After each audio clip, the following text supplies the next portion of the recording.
मतलब के बिना कोई नहीं प्यारा, स्वार्थ के बिना कोई नहीं प्यारा। मैं समझाऊं कै बार, अरे ये पूछ पकड़ रे भेड़ की और उतरा जाओ पार। दरिया से पार जाना हो और कोई साधन बता दे पार होने का कि भेड़ की पूछ पकड़े चौकस और बढ़ जाओ दोनों दरिया में, या भेड़ पार कर देगी, क्वाइट इम्पॉसिबल, कभी नहीं हो सकता। परमात्मा कहें तुम सभी भेड़ की पूछ पकड़े बैठे हो तो नौका लेनी पड़ेगी और खेवट छाना हो तब पार होगे। अरे तुम कड़े बड़ो रखे इस काल में, कहां बहका रखे हो। गरीबदास साहब जी कहते हैं कि भेड़ पूछ को पंडित पकड़े, अरे ये भादो नदी विहंगा, ओह कि ये पंडित, ये ब्राह्मण ऋषि भेड़ की पूछ पकड़े बैठे हैं, अर्थात आन उपासना अधूरी साधनाएं कर रहे हैं। और भादो नदी विहंगा, ओह भादुआ में सबसे ज्यादा वर्षा हो जाती है और सभी दरिया अपना डबल ट्रिपल रूप बनाकर वो इतना विस्तार से बहकर चल पड़ती है, बहुत वेग से। और कहते हैं ये संसार रूपी जो है ना हमें पार होना है, ये भादुआ की नदी की तरह ऐसे हिलोरे मार रहा है। इसमें से तुम भेड़ की पूछ पकड़कर पार निकलना चाहते हो, तुम इसी भवसागर में रह जाओगे, क्योंकि नहीं साध सत्संगा, पूरे संत का सत्संग तुम्हें नहीं मिल रहा। भेड़ पूछ को पंडित पकड़े बादो नदी विहंगा, गरीबदास वो भवजल डूबे जो नहीं साध सत्संगा। जिनको संतों का सत्संग नहीं मिला इस भवसागर में ही बह जाएंगे, रह जाएंगे। अब जो ब्रह्म की साधना करेगा वो यहीं उर्ली ओढ़, अब जो ब्रह्म साधना करेगा वो ब्रह्मलोक में जाएगा, वो भी काल के ही जाल में। और जो कोई देवी की पूजा करेगा वो भी काल के जाल में, ये भी पार नहीं कर सकती। और ब्रह्मा विष्णु महेश की जो पूजा करेगा वो भी काल के जाल में, वो भी पार नहीं हो सकता।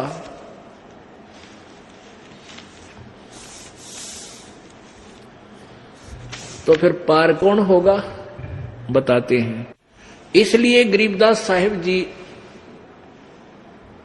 बताना चाहते हैं,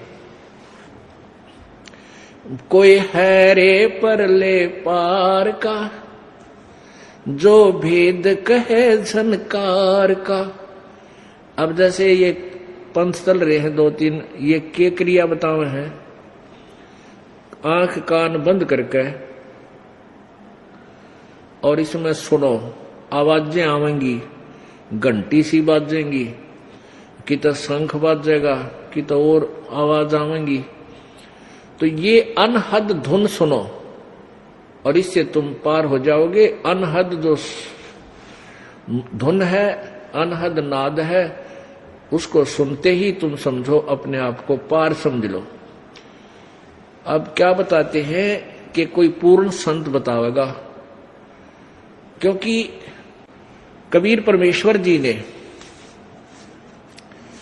अपने अमृतवाणी में करने नो दीदार महल में प्यारा है, एक परमेश्वर का पद है, शब्द है,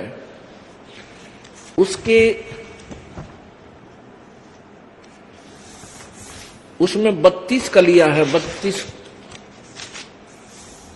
उसमें छंद है। उसमें क्या बताया है, अब ये एक तो राधा स्वामी पंथ है, एक धन धन सतगुरु पंथ, ये एक ही कुएं का पानी है।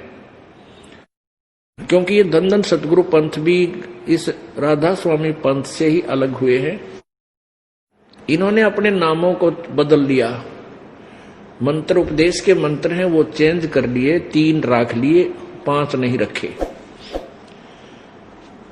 और जय गुरुदेव है आगरा में, वो भी उस मथुरा में, वो भी उसी कुएं का जल है, राधा स्वामी वाले का।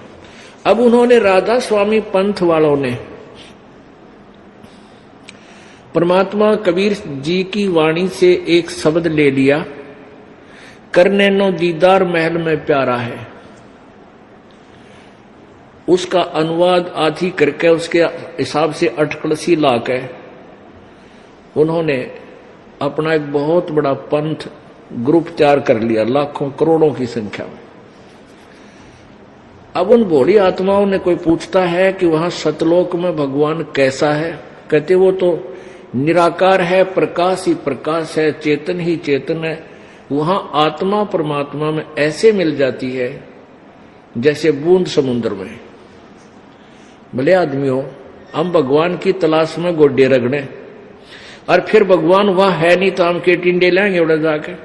हम परमात्मा के लिए भटक रहे हैं, उसको टो रहे हैं, परमात्मा मिलेगा, उसके दर्शन कराएंगे, अपने दुख रोएंगे बैठ के, भगवान है उसके साथ रहेंगे, हम भूल जाएंगे सब दुखों को। और वह भगवान है नहीं तो इसे अनाथ यहां पर, ऐसे अनाथ वहां पर, फिर वहां क्या करेंगे जाके? समुद्र में डूब कर मरना है हमने, उसमें मिल जाना नहीं। ऐसी गलती को मूर्ख वैसे करे। अब जबकि करने नो दीदार महल में प्यारा, उसमें कितनी प्यारी बात कही है। अब क्या बताते हैं, लास्ट की कली है 25 नंबर छंद है कि सोडस बानु हंस को रूपा, बिना सत धुन बजे अनूपा, हंसा करत चवर सिर भूपा, वो सत्य पुरुष दरबारा है। परमात्मा कह रहे हैं, तरतीब-वाइज लाए हैं ये कहते हुए कि जब ये हंस, ये जीव आत्मा सतलोक चली जाएगी, उसमें इसके शरीर का तेज 16 सूर्य के प्रकाश के तुल्य हो जाएगा, इतना नूर बन जाएगा इसका। और वह अपने भूप माने मालिक राजा स्वामी कबीर भगवान उस सतपुरुष के सिर पे चंवर करेगी सतलोक में जाके। अरे भले आदमियों, तुम इतना भी नहीं समझ सके, रोड बड़ा पंथ चला दिया, करोड़ों जीव बरमा दिए, राधा स्वामी आलो थोड़ा कित बेड़ा गर्क होगा। तुमने जुल्म कर दिया, इस अज्ञान भोली आत्माओं को भ्रमित कर दिया। उसमें स्पष्ट लिख रखा है कि वहां भगवान साकार है, उसके सिर पर जाकर के ये आत्मा चवर करेगी।